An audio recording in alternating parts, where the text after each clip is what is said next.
நாகர்கோவில் மாநகராட்சியில் அங்கன்வாடி மையம் மற்றும் பயணிகள் நிழற்குடையை கன்னியாகுமரி நாடாளுமன்ற உறுப்பினர் விஜய் வசந்த் திறந்து வைத்தார். கன்னியாகுமரி மாவட்டம் நாகர்கோவில் மாநகராட்சிக்குட்பட்ட சென்னான்விளை பகுதியில் அங்கன்வாடி மையம் அமைக்க வேண்டும் என்று அப்பகுதி மக்கள் விஜய் வசந்த் எம்பியிடம் கோரிக்கை விடுத்திருந்தனர். இதையடுத்து அவரது தொகுதி மேம்பாட்டு நிதியில் இருந்து 13 லட்சம் ரூபாய் ஒதுக்கீடு செய்யப்பட்டு அங்கன்வாடி மைய கட்டிட பணிகள் நிறைவு பெற்றது. இந்நிலையில் அங்கன்வாடி மைய கட்டிடத்தை விஜய் வசந்த் எம்பி ரிப்பன் வெட்டி திறந்து வைத்தார்.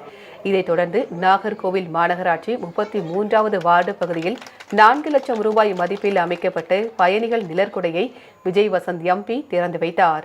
இந்நிகழ்ச்சியில் மாநகர மாவட்ட காங்கிரஸ் தலைவர் நவீன்குமார், மாநில காங்கிரஸ் செயலாளர் சீனிவாசன், மண்டல தலைவர்கள் சிவபிரபு, தங்கராஜ், 43வது வார்டு காங்கிரஸ் தலைவர் வினோ, மாநகராட்சி துணை மேயர் மேரி பிரின்சி லதா, மண்டல பொறுப்பாளர் பிரவீன் உட்பட பலர் கலந்து கொண்டனர்.